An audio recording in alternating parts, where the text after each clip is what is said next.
queridos alunos do sexto ano, tudo bem com vocês? Professor DJ aqui para mais uma aula de língua portuguesa. Então, galera, eu vou fazer essa aula aqui um resumão, tá?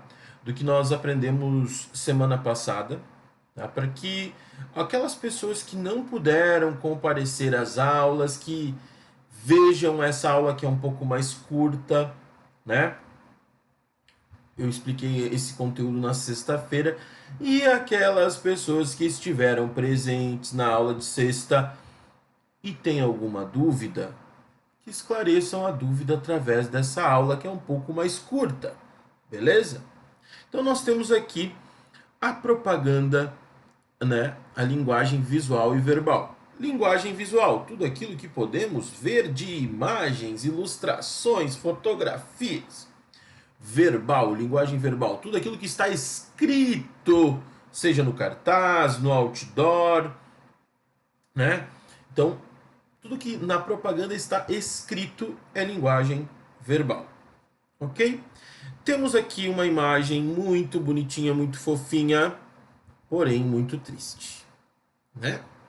É uma mamãe bugio, tá tampando os olhos do seu filhinho, do seu filhote, com os dizeres: o que os olhos não veem, a natureza sente. É uma paródia do ditado popular: o que os olhos não veem, o coração não sente. Que quer dizer basicamente: se eu não enxergo, eu não posso sentir. O que os olhos não veem, a natureza sente. O que nós, seres humanos, não podemos ver que ocorre na natureza, o desmatamento, as queimadas, a natureza vai sentir do mesmo jeito, principalmente os animais. Afinal, eles perdem o seu habitat, o seu ecossistema, certo? É o que ocorre, infelizmente, uma tristeza. Então ela está tampando os olhos do seu filhote. Essa propaganda é do Greenpeace. Não tem intenção de te vender o produto. Nenhum produto. Tem a intenção de te fazer pensar, refletir, te conscientizar. Então, basicamente é uma propaganda que vende uma ideia, um raciocínio. Gostaria de chamar a atenção para a expressão dessa fotografia. Os olhos da mamãe bugio, o rosto dela, a boca, a mesma coisa do filhote. É realmente uma imagem impactante. E a propaganda deve ser impactante. Seja para vender algum produto, seja para conscientizar as pessoas, né?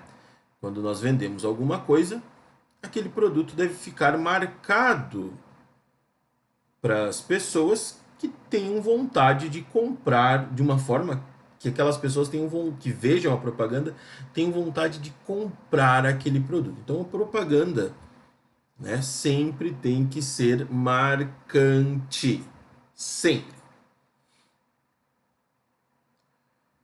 Então, como eu havia avisado, as linguagens da publicidade e da propaganda podem vir diferentes. Tem a verbal, tem a visual e tem a musical. Muitas propagandas utilizam a linguagem musical. Os jingles, né? Eu sempre lembro do Big Mac, né? 2 hambúrgueres, alface, queijo, molho especial, cebola e picles, um pão com gergelim. É Big Mac, é Big Mac. É que o professor é gordinho. Daí o professor, sendo gordinho, ele vai lembrar dos jingles de comida, né? Então é inevitável. Mas o que, né? Continuando, pessoal. A publicidade e a propaganda buscam convencer alguém. Convencer, está marcado aqui em azul. Convencer alguém de alguma ideia, né? Ou de comprar alguma coisa. Então ela busca sensibilizar e influenciar os receptores, que somos nós, aqueles que veem a propaganda. Ok? Mas, segundo o dicionário, existe uma certa diferença entre propaganda e publicidade. A propaganda pode ser relacionada a alguma ideia ou uma propaganda eleitoral. Já a publicidade normalmente vem carregada com o significado comercial de algum produto que está sendo vendido, enfim. Aqui do ladinho ainda tem mais um box falando da propaganda, né? Olha só. Mensagem verbal ou não verbal, visual, sonora, musical, sinestésica, que tem por finalidade divulgar e propagar ideias, persuadir o receptor e obter sua adesão a elas. Então a propaganda é de uma ideia. E a publicidade é vender produto ou serviço. Ok? Publicidade, vender produto ou serviço. Propaganda, vender uma ideia. Divulgar uma ideia. Não necessariamente vender uma ideia. Divulgar uma ideia. Certo? Ainda temos para o exercício 1, que a gente vai fazer durante as aulas ao vivo, né? Duas propagandas aqui. Quer dizer, uma propaganda e uma publicidade. A propaganda busca conscientizar a população para a limpeza dos vasinhos do quintal, da casa, enfim, para não deixar água parada, para não proliferar o mosquito da dengue. Então é uma propaganda anti-mosquito, né, para conscientizar a população, porque o mosquito não transmite, segundo a propaganda e o que nós sabemos também, não transmite somente a dengue, também transmite a chikungunya e o zika vírus, certo? Então nós temos aqui, olha só, um calendário, né, em marca d'água e dizendo que sábado é a faxina, então que nós temos que arrumar a nossa casa no sábado, certo? A linguagem não verbal é uma imagem de uma pessoa colocando as pedrinhas, o cascalho, enfim, no vasinho, né, para que não acumule água parada ali, né, no vasinho das plantas. E a linguagem verbal, nós temos o dizer, né, se o mosquito da dengue pode matar, ele não pode nascer. Que a gente evite que ele nasça.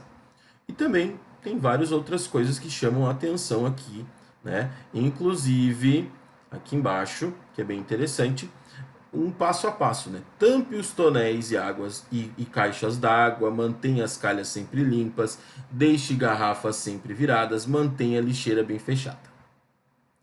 Todos os verbos utilizados aqui estão no modo imperativo da língua, ou seja, estão te dando um conselho, uma ordem, em formato de ordem. Já aqui embaixo já é uma propaganda, né? Desculpa, já é uma publicidade. Aqui em cima é uma propaganda porque está mostrando uma ideia. Aqui já é uma publicidade, está tentando vender para gente um repelente hipoalérgico, né? E está dizendo que é natural, à base de citronela e andiroba nanoencapsuladas. Então nós temos aqui um exemplo de propaganda e um exemplo de publicidade. As duas coisas ligadas ao mosquito da dengue. O primeiro, para conscientizar a população para a vacina que vai acontecer sábado. E a segunda, né, para vender um repelente contra o mosquito. Esses exercícios aqui nós faremos em sala de aula. Certo, turma? Um grande abraço a todos e até a próxima!